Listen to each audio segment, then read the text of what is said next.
안녕하세요. 반갑습니다. 저는 민경철 변호사입니다. 네, 저는 서지연 작가입니다.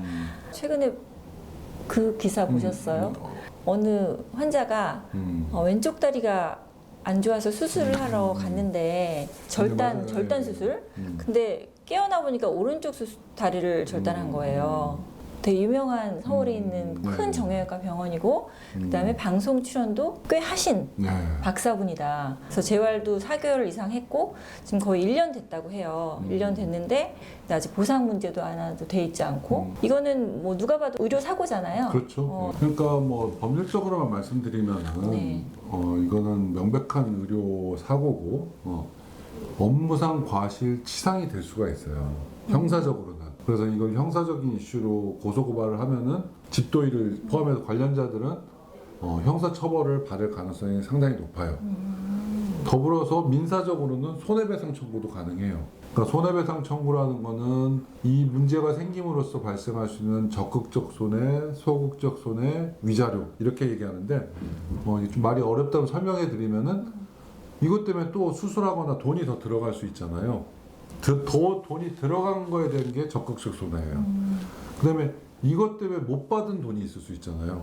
일을 못 하잖아요. 일을 못 하게 되고, 그 자기가 받아야 될 돈을 못 받게 되는 게 소극적 손해.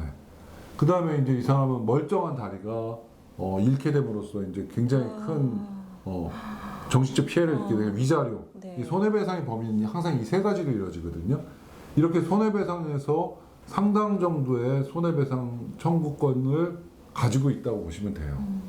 저는 이제 검사 때 이제 의료 전담 검사도 했었고, 네. 그 다음에 변호사 할 때는 대한의사협회 거기 이제 자문 쪽에 또 관여된 적이 있었거든요. 제가 느낀 몇 가지가 좀 있어요. 네. 그걸 이 자리에서 한번 말씀드려도 될지 모르겠는데, 네. 대한민국의 의료 수준이 기술적으로도 상당히 높고, 그럼요.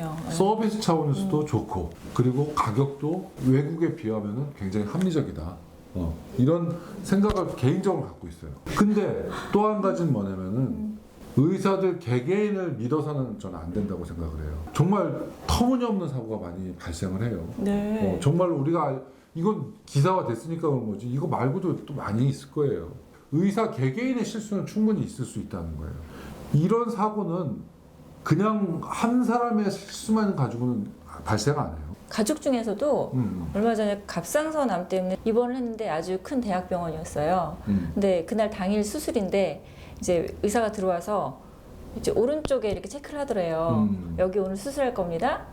근데 저희 그 가족의 남편이 의사였거든요. 그래서 왼쪽인데 왜 오른쪽에 체크하세요?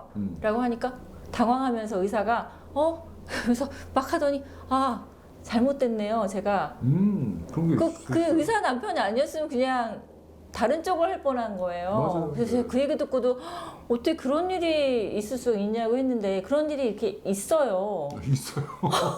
아니 어떻게 의사를 우리 엄청 잘 믿고 이렇게 되면 진짜 불신이 생기는데 불신이 이거? 생겨요. 그거 어떻게 챙겨요 우리가? 제가 모두에 말씀드린 대한민국 의료 시스템 전체를 놓고 보면 굉장히 훌륭한데 의사 개개인은 실수가 굉장히 있을 수가 있어요.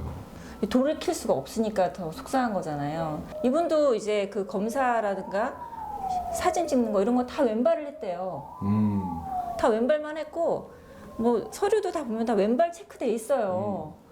근데 준비하는 사람이 오른발을 해놔서 의사가 그냥 오른발을 했다는 거예요. 맞아요. 그냥 막 믿어버린 거예요. 한 명이 잘못해버린 거를 나머지가 그냥 다 믿어버리면은 그런 결과가 나와버리는 거예요. 그러니까 이제 다른 건 정실줄 놔도 뭐 리커버리가 되는데 의료나 이런 쪽은 리커버리가 안 되는 거 아니겠습니까?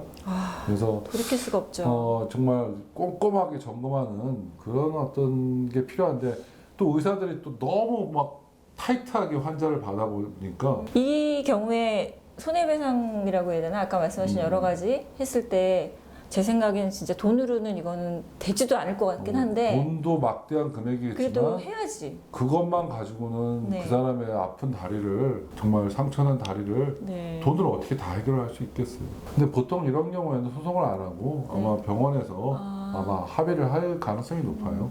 다툼의 여지가 없으니까 전혀. 이거 이거는. 어떻게 뭘 다투겠어요. 그러니까요. 의료 소송을 가끔 해보면은 환자한테 굉장히 불리한 경우가 많아요.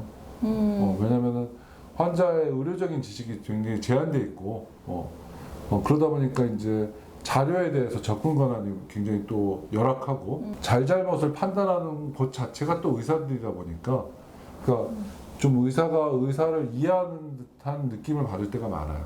그 언론을 또 보니까 이제 병원 측에서 계속 이런 것들이 자꾸 기사화되고 외부에 나가면 우리도 법적 조치를 취할 수도 있다 이렇게 얘기를 했다는 거예요, 환자한테. 그래서 이제 환자도 또 화가 좀 났겠죠. 근데 법적 조치를 취할 수가 있어요? 이런 게 외부에 기사가 나간다고 해서? 이 기사는 이제 공익적인 측면 때문에 그런 건데 네. 이제 결국은 명예훼손이라는 건 두 가지가 다 돼요. 사실 또는 허위 네, 사실도 그렇다면서요. 명예훼손이 되는데 근데 공익적 차원에서 이제 한 행위들은 명예훼손이 안 되는 건데 그래서 병원에서 이렇게 이 정도의 큰 사고를 가지고 그런 식으로 위협적으로 얘기했다는 거는 내가 볼 때는 좀 그건 접근 방법이 좀 잘못된 것 같아요. 그죠? 병원에서 제시를 하라고 했다는 거예요. 이 피해자한테 얼마 정도면 되겠냐. 근데 사실 막막하잖아요. 그래서 얼마를 달라고 하기도 참. 그래서 이제 그 시청자분들이 그렇게 밑에 적은 거죠. 최소 50억 막 이런 식으로. 이제 합의가 되는 금액은 50억도 될 수도 있고 100억도 될 수도 있어요. 근데 재판상 인정되는 금액은 이제 자기가 노동상실률이라고 해서 네.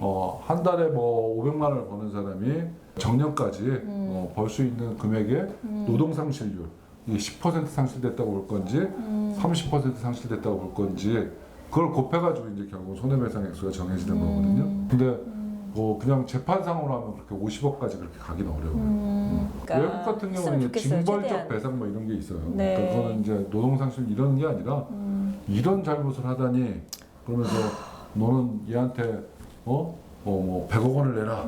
그럼 맥도날드 같은 데서 이렇게 화상 입고 뭐 이런 거 있지 않습니까? 근데도 말도 안 되는 우리가 생각할 때는 천문학적인 금액의 배상이 이루어지는 게 징벌적 배상 제도가 있기 때문에 그런 거거든요.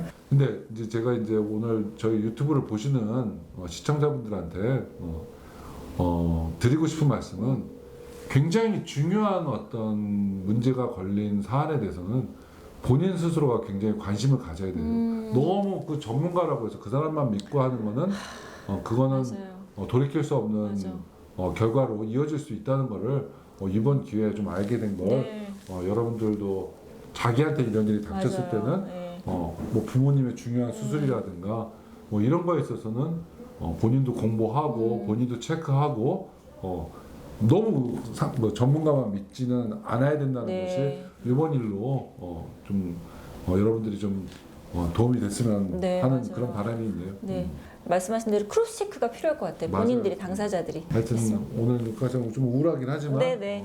다시는 병원에서도 이런 일이 없고 네, 네. 여러분들한테도 이런 일이 벌어지지 않기를 바라는 마음을 담아서 오늘 작가님하고 네. 이 주제를 다뤄봤습니다. 네. 예, 다음에 또 감사합니다. 뵙겠습니다. 예.